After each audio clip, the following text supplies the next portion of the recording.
would give you a more analytical and probably more detached answer than you are expecting.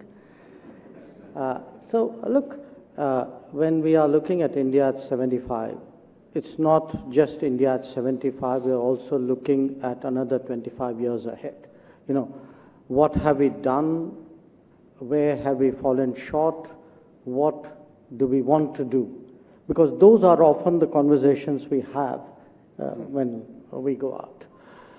If I were to pick a single thing we've done, a difference we've made to the world in the last 75 years, it is the fact that we are a democracy.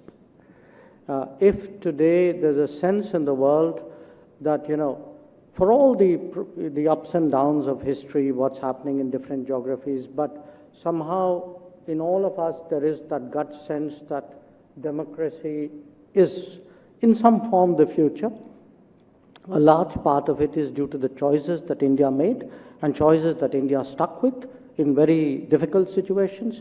And there was a time when in this part of the world we were pretty much the only democracy. So if democracy is global today, or we see it as global today, I think in some measure that credit is due to India. Now, it's also fair when we look back at 75 years, we should reflect on where we have come up short. And I would say the 2-3 areas which are quite obvious. One, clearly we didn't pay the kind of attention to our social indicators, our human resources, as we should have. 2, we didn't concentrate as much on manufacturing and technology strengths as we should have. And 3, in terms of foreign policy, probably in the mix of various elements, we didn't give as much importance, as much weight to hard security as we should have.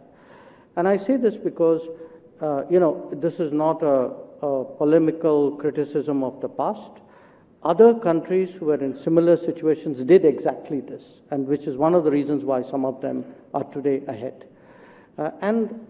It is something we are trying to do now. I mean, these are exactly the areas we are trying to correct at this point of time. So it's not that it can't be done. It is being done even as we speak.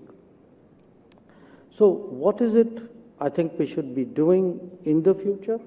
One, I would say most of all to me, the next 25 years is about capability, capability, and capability in every possible domain, in every possible way.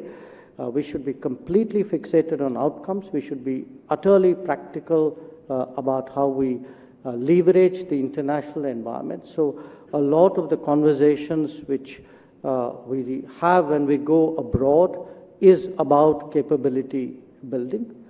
The second is, and that goes back to some remarks you made about how we are perceived. Look, we have to be confident about who we are. I think it's better to engage the world on the basis of who we are rather than try and please the world as a pale imitation of what they are. This idea that others define us, that somewhere there we need to get approval of other quarters, I think that's an era we need to put behind us. And definitely I would hope in the next 25 years we will be even more deeply international in terms of our commitments, in terms of our responsibilities, in terms of our role than we are. And since you're asking me, so all these conversations, say something which is of interest. I must say my morning was made today by meeting a fellow foreign minister who told me that Gujarat is ahead of globalization. Actually, he said Gujarat doesn't need globalization. They're already out there. I think in a way, I would hope in the next 25 years, India too is actually at the forefront of a kind of a right kind of globalization, more decentralized, more fair, more, one which works for everybody, and one which is not leveraged, which is not weaponized. So let me ask you, let's flip this question.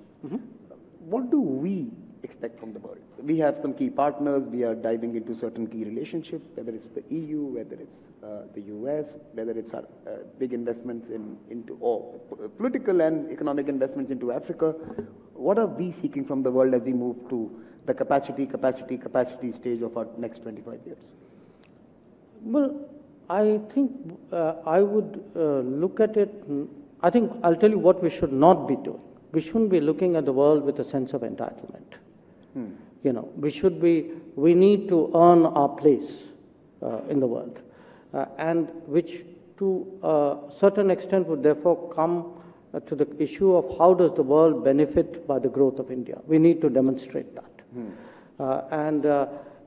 I think today, when there's a lot of talk about reliable, resilient supply chains, when people speak about transparency and trusted technologies, if India could do more and show the rest of the world that the world benefits by India being bigger, so we need to develop stakes in our future where the rest of the world is concerned.